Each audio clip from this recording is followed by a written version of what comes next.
നമ്മൾ ചെയ്യാൻ പറയുന്നതിൻ്റെയൊക്കെ വേറെ പരിപാടികളാണ് സാറ് നമുക്ക് തന്നിട്ടുണ്ട്. അതിപ്പോൾ റിംഗ് പഫ് ആണെങ്കിൽ ശരി തന്നെയാണ്, അല്ലാതെ വേറെ 1-2 സീൻസിൽ സിഗരറ്റ് വെച്ച് സാറിൻ്റെ പരിപാടികളൊക്കെ ഉണ്ടല്ലോ. അഭ്യാസ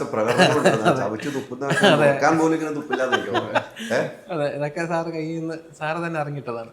ഈ സിഗരറ്റ് വലിക്കാൻ നിങ്ങൾ പറഞ്ഞു റൗണ്ട് വിടാന്ന് മമ്മൂക്ക പറയുന്നത്. അതെ, ഈ ചവച്ചിറക്കി തുപ്പണമെന്ന് പറഞ്ഞാരാ? ഇറക്കിയില്ല, ഇറക്കണില്ലെങ്കിൽ ഞാൻ അതിന്റെ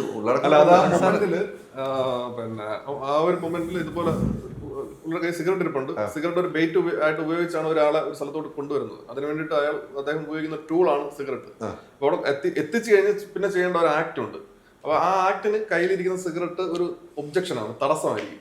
അത് കൈ ഉപയോഗിച്ച് ചെയ്യേണ്ട ഒരു ആക്ട് ആണല്ലോ. അപ്പൊ ഞാൻ ഇപ്പൊ സാർ അടുത്ത ഷോട്ട് ഇന്നതാണ്. ആ ഷോട്ടിലെ പിന്നെ കൊറിയോഗ്രാഫി പ്രകാരം അതിന്റെ പിന്നെ ഷോട്ടിൽ അങ്ങനെ പ്ലാൻ ചെയ്ത് സാറിന്റെ മുഖത്ത് കൊണ്ടുപോയി നിൽക്കുന്ന രീതിയിലാണ് ആ ഷോട്ട് പ്ലാൻ ചെയ്തിരിക്കുന്നത് പറയാം. അപ്പം ഇത് കയ്യിൽ വെച്ചിരുന്നാൽ ഒരു ബുദ്ധിമുട്ട് ഉണ്ടാവും. അപ്പം അങ്ങോട്ട് പോകുന്ന പോക്കിൽ സാർ അത് ലൂസ് ചെയ്തോണം എന്ന് പറഞ്ഞു. അപ്പൊ ഇല്ല, ഞാൻ കളയത്തില്ല, അത് വെച്ച് വേറെ പരിപാടി ഉണ്ട്, നോക്കിയോന്ന് പറയാം. അപ്പോഴെനിക്ക് മനസ്സിലാവുന്നില്ല അത് കൈ വെച്ചിട്ട് എന്ത് പരിപാടി ചെയ്യാനാണ്. നമുക്കൊരു ഐഡിയ കിട്ടിയില്ല. ഷൂട്ട് തുടങ്ങി പിന്നെ ഷൂട്ട് ചെയ്യാൻ തുടങ്ങി കഴിഞ്ഞപ്പോഴാണ് നൈസായിട്ട് പുള്ളി ഇത് ഇങ്ങനെ വെച്ചിട്ട് ഈ പരിപാടി ഞാൻ ഇട്ടത്.